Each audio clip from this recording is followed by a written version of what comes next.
Alright, today's video we're going to talk about new gear, weapons, or exotics, weapons, and exotic armor that's coming back in a sense, will it be usable again or get a benefit. So basically they have this whole new gear system where it's stuff you can use and get benefits from and it counts. So it's the same stuff as the brand new stuff that's coming out, the new weapon types and stuff.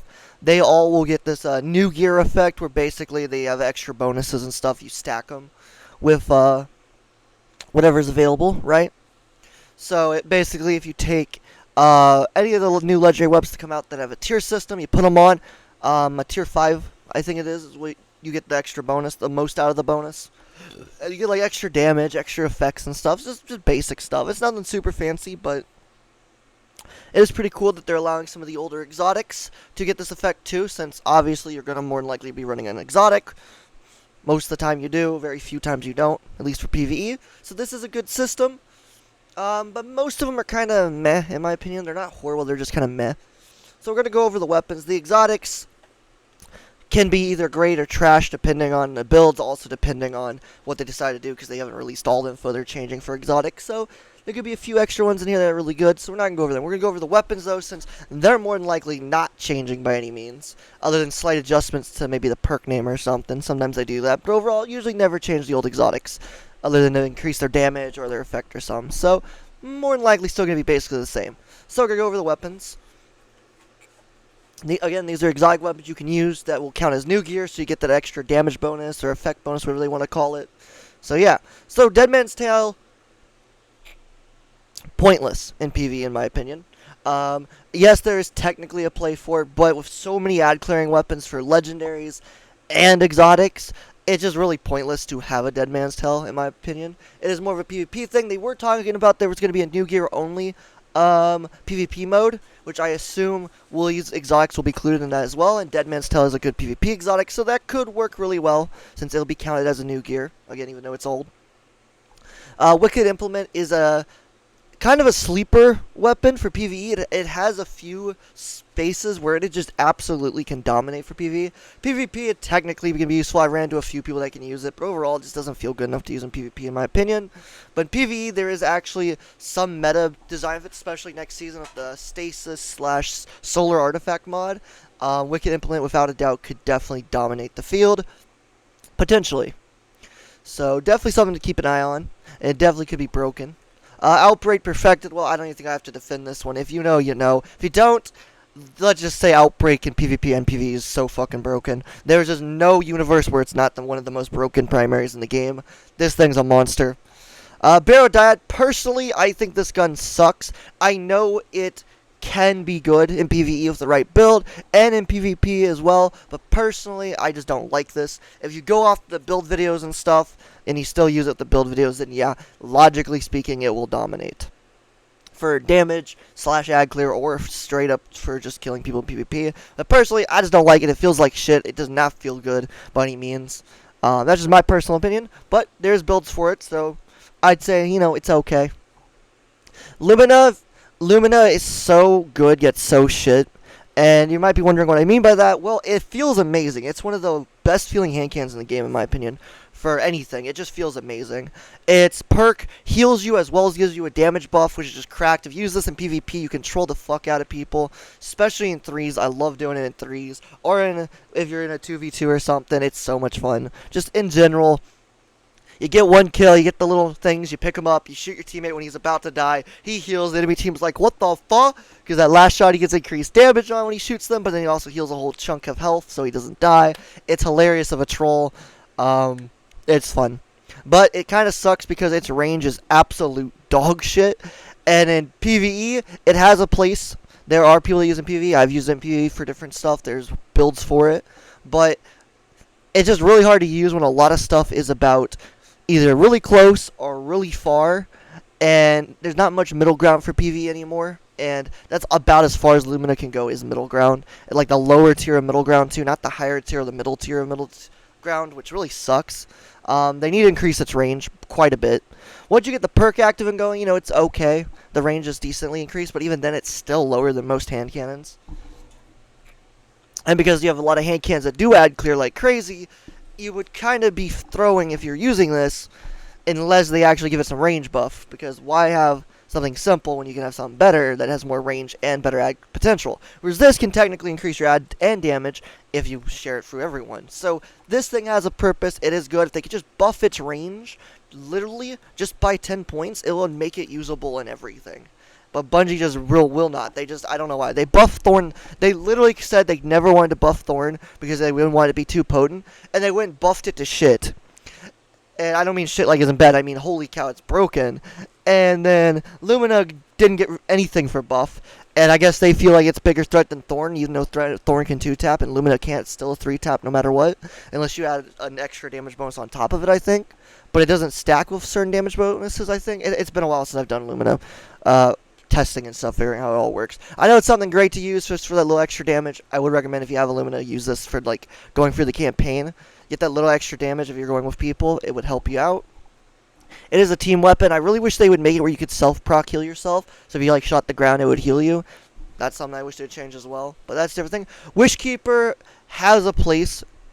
If you run Threadlings, it actually is pretty crazy. It can create Threadlings pretty easily. And now Threadlings, there's going to get buffed on the Warlock for the popping a rift or whatever it was. Or no, it's the one thing we're just getting. Before it was strand kills, now it's any kill. But it was still always good on this. But because of that, now you can get kills of Threadlings on other things. You add Wishkeeper. You can suspend very easily, create Threadlings as well. So it's kind of a good gun as a whole. It is a bow, but the fact that we can suspend pretty much any ad other than the bosses, obviously, is pretty crazy. So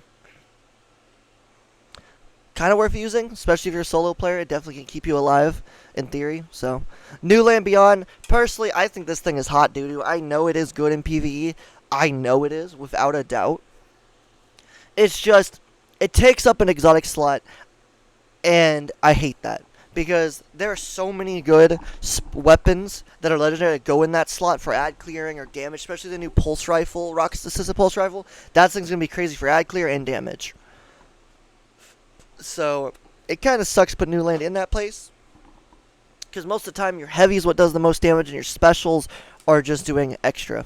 You just use it for extra damage for like bait and switch or something. Or, if you use like the Turret or Anarchy, then you use your specials, and No Land can technically work. But Anarchy is kind of only useful for a couple bosses, and then the Turret's good as long as the boss is pretty meaty. The thinner the boss, the harder it is to get full damage. I don't know why they want it that way, but that's the way they want it. So, New Land, I know it's supposed to make it better, which is okay, but I don't know. Personally, I just can't get behind it. I don't think it's bad by any means. I just don't think it's worth using. PvP, it sucks. I will say in PvP, it sucks. There are people that can use it without a doubt, but as a majority, basically no one can use it. This is like the Laurent situation again, where something is really good, but barely anyone can use it, but people complain about it because they can't use it, and then people are really good with it. And the difference is it doesn't have a suction thing that sucks you across the map, and it can't one-tap body. So, not as broken, but the same concept, where the people that can use this thing are fucking unstoppable. It's so hard to deal with people that use this that are good with it. But the rest of us, we suck, we can't use it, so unfortunate. Aegir Scepter, absolutely a monster of a gun. It's a trace rifle, and it freezes and slows things, and this thing has always been a monster. People don't use it. I really don't know why. I don't use it a lot either, but I have a reasoning for it. It's just because I personally don't really care for trace rifles. I don't think they're bad. I think they're fun and usable, and they have a place in the PvE and PvP sandbox now. But personally, I like the weapons I use. I like mixing around. But I have used trace rifles here and there in both and have enjoyed it, so they are good. They are useful. They have a purpose. They're just, I don't know, it just feels better to use something else that does higher damage and shoots fast versus something that shoots slower and does damage over time. Even if it is quick, it still just feels less as good. Now, Aegir Scepter does technically fix that issue. It is the best trace rifle other than, like, Prometheus Lens. Those two are just monsters. So, definitely recommend it. Navigator's fucking pointless. Yes, you can get woven mail to your allies, and you can create a tangle thing if you have the catalyst that allows you to grapple to it. A little grapple point, not tangle, sorry, grapple point. But other than that, it is pointless. This thing doesn't have anything that increases its damage crazy or does any crazy effects. If they did it where it could create a whole bunch of nanites, the strand nanites, the strand unraveling, really easily, as like its function, that'd be cool. But you can't unless the artifact mod or you have some sort of build that allows you to, so it sucks. Arbalist is so out of date now. Yeah, it's great for shields, but everything is great for breaking shields now for anti-barrier. So Arbalist has now just gone behind the wall. It is so trash. I think the only thing that could make this thing better is if it had kinetic tremors and it would proc after every shot. So it would have a special type of kinetic tremors that's only to it. And every time you shoot, it would cause the kinetic tremors, and they could stack on top of each other. Because kinetic tremors doesn't do that much damage; they keep it the same as it is. It wouldn't be broken by any means, because it is a charge weapon as well, so it charges up to shoot, obviously. So even if kinetic tremors constantly was procced, and they would stack on top of each other, it wouldn't be broken by any means. But it would be at least better than it is currently. So honestly, Arbalest kind of trash, sadly. Centrifuge. If I remember correctly, this is the auto rifle. This thing is so trash. Yes, there is a play for it. I know this. I know when you're like get a kill, it causes like blinding explosion, blah blah blah. But as a whole, it just sucks. It really does. For PvE, especially on the harder end content, it takes forever to kill something. When you do, it just doesn't feel like it's worth the time. I know some people use it, and they probably will disagree, but as a whole, harder end content, completely useless. Lower end, I don't know. Never used it. I only ever try things on the harder end to learn if it's good or not, so probably was good on the lower end. It makes sense to be good on the lower end. Little ads, killing constantly, blinding explosions, whatever. So, in theory, good for low end. High end, trash. So, unless, of course, the things are changing, so it could end up changing that, but we'll see. Tali's Matchbook. This thing is the definition of getting yourself killed, but also slaying while you do it. This thing, especially the Catalyst, is absolutely a monster. But you are so weak and are so easy to kill. But you can destroy ads on high end, low end, every end. PvP as well. It's very hard to use in PvP on higher skill lobbies, but in lesser skill or medium skill, you can usually use it pretty well. But on the higher skill lobbies, people try and it never works out for them. So, sad face. But for PvE, this thing is a fucking monster. It is the definition of a monster for ad clear. You just have to be careful of your health, because you're going to get one-tapped by everything if you're not careful. So, has a place, scary to use, fun to use, scary as fuck to use. Choir of One, this thing is actually still just a monster as a whole. PvP, you can use it. I've met a few people that use it in PvP, and they have fucking a ton of kills with it. But it's just really weird to use in PvP. It's not as good as in PvE. In PvE, you just obliterate anything that's a major or ultra, just gets obliterated. This thing is a secret monster. I was using it like crazy when it first came out, but I don't use it much anymore just because I currently love aerial denial grenade launchers. So, but if they happen to nerf aerial denials, or because of the changes they're making as a whole for power and stuff, they don't feel that great, I'll probably end up going back to Choir of One, because you do get a whole bunch of damage as well. So it's great to have for like extra damage phase, especially if you're using like rockets or grenade launchers or linears. It's just awesome. So, Choir 1, always good. Polaris Lance is my favorite scout in the game. I cannot even try to shit on this gun in any sort of way. This thing is a monster for PvE, PvP, fucking PvP. It don't matter. This thing dominates the field. I love this thing. I don't always use it when I do stuff, but there are certain GMs I will never not use this in. There are certain raids I will use this in. There is certain stuff in general I will use this in. In PvP, certain maps, it is this or nothing. I just love it. Polaris Lance is my favorite gun in them. It has places. It's not meant for every map everywhere. You can use it, but it's not meant for it. It is meant for very specific ones, and it dominates those ones, and nothing else competes. It is such a monster of a gun, and I'm so sad I see no one use it practically. I saw someone using it for the current GM this week, yesterday, and I was actually so happy about it. I was like, dude, let's flip and go. I have a build this season, though, I'm loving, so I haven't used it much, other than very specific spots, so kind of feel bad, so I'm planning probably just to whip it out as well, because it's so much fun. So, period, just good for everything. Use Polaris Lance. Be a toxic fuck, some will say, because you're a scout player. Who cares? It's Polaris Lance. It's amazing. Graviton Lance, same thing with Polaris. This thing is just a fucking monster. For some reason, they made these guns just crazy. These are older guns, and they're just monsters, dude. The Lance guns are just crazy good. They're just monsters. PvE, PvP does not matter. These things dominate the field. High end, low end, middle end, don't matter. As long as they don't change them or mess with them too much, they will always dominate. And personally, I love it about them. They're both great weapons, both fun weapons, use them 100%. Ariana's Vow, I think they said something about it was getting a change of some sort. I can't remember what they said. But personally, this thing sucks. There's a PvP setup for it if you use certain things where you can absolutely dominate. Very few people can do it, though, because the gun just feels so awkward and weird in your hands. It's just, and special ammo, so it's not worth it. I don't remember what the change was they said they were giving it, but I don't know if it's going to make that much of a difference for PvE or PvP. So because of that, I can't rate it. In its current state is absolutely pointless. Everything else does better by a mile. With the whatever the update they said they were doing to it, again I don't remember what it was. If the update was crazy, then maybe, maybe not. I don't know. So for now, we're just gonna say current form, trash. Future form, I have no clue. Devil's Rune. This thing has been a secret meta in PvP for a long time. I don't even know what the percentage. It's such a low percent that use it, but the ones that use it dominate with this thing. This thing is a monster to deal with. It is so hard. If you put it in someone's hands that is good, it is so hard to deal with. PvE though, it's a sidearm. Sidearms really don't have a place in PvE except for very certain small situations. But the SMGs have better perks usually and do better. So personally, I think SMGs most of the time are better. But there's a couple places. But this thing doesn't really have anything special that goes towards PvE either. All the guys on laser beam mode, but it's got a baby 1K mode, but it doesn't really do anything fancy. So it's not really has a place, sadly. Hierarchy of Needs, I believe that's the bow from the dungeon, the Spire dungeon, Spire the Watcher, if I remember correctly. And if I remember correctly, Bungie said they're buffing this next season. I don't think we've seen the buff yet. I don't think they've showed us what the buff's going to be. Or if they did, I forgot. I don't remember. But this thing potentially could be good. It is technically now actually decent. It is literally the aimbot bow. Once you get the perk proc, you spawn a circle, and that circle you shoot through, it literally gives you aimbot on steroids. Anything that gets in front of it, even slightly, it will track to them, and it will always hit.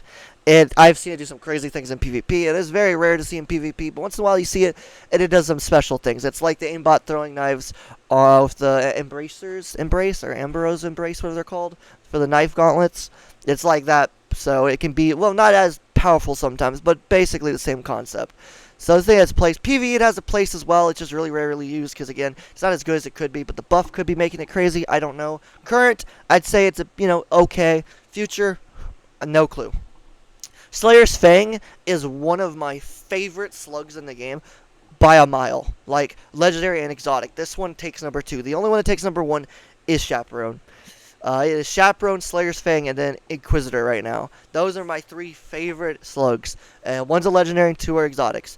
And Duality takes 4th, so I do love Duality, but it takes 4th place. It was originally 3rd. The 3 exotics were the first 3, but Inquisitor's so good now. I just love it. But Slayer's Fang is so unique, and it's so cool. And you can, technically, in PvP, one-tap body somebody. It is possible. I've done it a few times. It is very situational, and it really depends on where you're at, what the map is. But if there's a wall that are against, and you shoot them in the body, it can one-tap them. And that's at max rezo, as far as I'm aware. You can do it at max rezo. It is a bit RNG-based, but it can happen. It shoots out little bombs when you shoot something, and it bounce out and do some damage as well, and it's kind of funny and crazy. But it also makes you invis when you get headshots, I believe, if I remember correctly. And I haven't used it in a minute, but it is such a fun gun.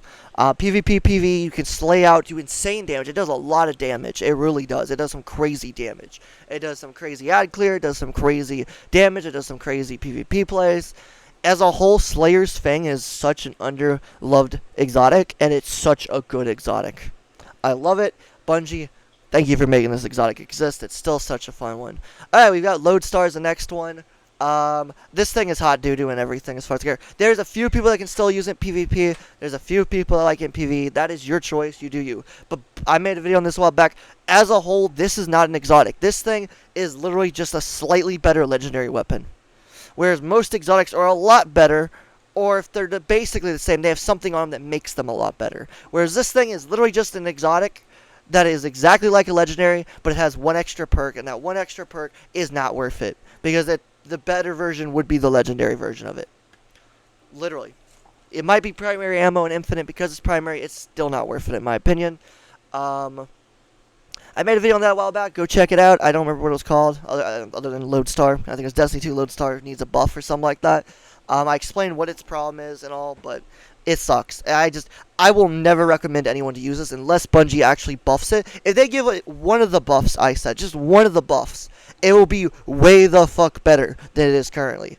I already know this for a fact, so Bungie, please just buff it. I know there's a few people that do use it, like it. Good for you. Nothing wrong with that, but I'm telling you, if it gets one of the buffs I recommended, you will love it even more because it will be so much more useful. So, Bungie, please just buff it, it would be nice. Whatever. Legend of Acris, dude, this thing is very specific for certain bosses, but this thing dominates those types of bosses. Nothing competes. I'm happy they're putting this in the list because holy shit, is it going to be great for dealing with certain bosses. It is going to dominate the field still.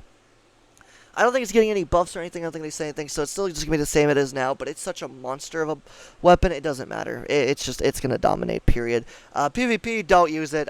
There's a couple people that use it for the fun of it. I saw a guy that I think had like 100,000 PvP kills with it, but he's been using it since it came out.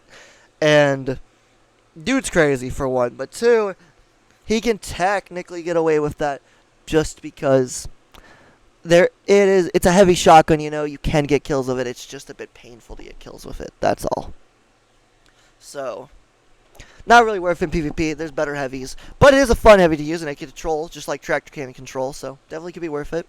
We got Microchasm, which personally I don't like it. Period. I know it is technically decent, but I've done a lot of damage testing versus other damage weapons I use and stuff, and Microchasm doesn't even come close to them. It really doesn't. It is a depressing truth, but yes, its damage is okay, but as a whole, it's just not worth using. It's not good at anything compared to so many other builds you can do that can do ad clearing and damage together and beat it. It's just not worth it.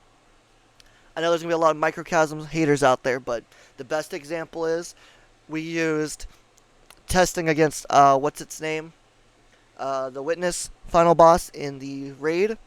We've had people use Microchasm, and we've used my turn build I made. It absolutely blew their number out of the water, made their numbers shit. That's what I mean. My numbers were way higher, more than double, like 3-4 times. It was crazy.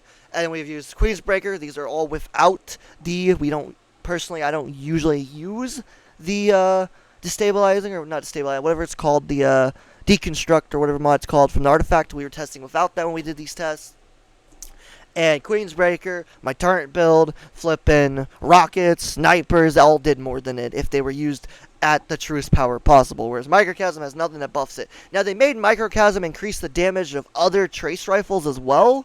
Maybe there could be a place for it, but because they didn't, not worth it. So I don't think it's really worth a shit, so sad they put it here, but Bungie for you, what do you expect? We got Winterbite, which Winterbite seems like such a meme, but as we found out, thing is a monster right now for DPS. But they are changing how it works a bit, so I'm not exactly sure what the change is going to be fully, like what it's going to do exactly to it perfectly, so we'll see that. But it is kind of a monster either way, so kind of cool. Worldline Zero, I never saw this ever being reused. Now that we have Eager Edge, nobody's skated with Worldline Zero in a long time. I've never seen one do it because the Eager Edge exists now. So I don't know why Worldline Zero is getting the thing here, because Eager Edge is by every definition better. So either Worldline Zero is about to receive a secret buff or a nice buff or something, or Bungie just wanted to throw it in because why not? We got Finality's Augur. That is the turret linear. It comes from the current dungeon that came out. I would recommend getting it. The weapons that come from it are really good for PvP and PvE. And Finality's Augur is a monster for PvE for damage. You use it based like Anarchy. You turn it to its turret mode. You track the boss that you want to damage with it. You got to make sure it's within so much distance. The farther away it is, the longer it takes to do damage. So it's horrible. You need to be somewhat close. But if it's too close, it will break itself. So you got to learn to judge that. But if you do it right, it puts out ridiculous damage as long as you use special ammos for weapon. And now that new pulse is coming out, that is going to be replacing my the new rocket assisted pulse coming out. It will replace my sidearm, my rocket assisted sidearm for damage, and I should be able to put out some ridiculous numbers. Can't wait to do damage testing with it. Hopefully I can get a god roll or a decent roll to test right away. We will see. Third iteration, I think that's one of the new weapons. It is one of the new weapons, I believe. And Graviton Spike, I think these are both one of the new weapons. I don't remember which one's which, but they both look insane. They both look like they're going to have some crazy good uses and have crazy good potential. So I'm very excited for them. And then we have Redacted, which we're assuming is that exotic rocket slot or heavy slot weapon we saw. I don't know if that's the Redacted. They're saying that because it's the raid one, or this ain't the raid one. This is legit something else entirely that they haven't showed off, because we should have one or two exotics that we haven't seen yet in theory, so I assume that's what we're going to see. This is what that is. Hopefully it's good. We'll see. Third iteration and Graviton Spike are the two weapons that they showed off. If I remember correctly, they should be. Those were just insanely good. They have so much good uses, so much ad clear damage potential if they're built right, and they both could be very useful in PvP as long as you're good with those type of weapons. So can't wait to try them out and have some fun with them. So yeah, as a whole, that's the video, just explaining these new weapons and the old weapons that are being counted as new, other than the two at the bottom here that we know, and the third one we don't. Those weapons are new, but This is how they're doing it, so that way you get bonuses and stuff. You can use an old exotic and still get a bonus. Personally, I think they should have just allowed all exotics to have it for weapons. Armor I could get, but weapons, I feel like all of them should just count. Because who cares? You're going to use them one way or another, or you're not. A lot of them aren't used anyway, so we'll see. I am sad I don't see Tractor Cannon here, but at the same time, I guess it's not that big of a deal, because if you're running Tractor, you're probably not going to do that much damage for heavy anyway, so what's it matter? But wouldn't it be nice just to get that little extra damage for the other two pots? That's all I'm saying, so. Kind of sad, but makes sense, Bungie, for you.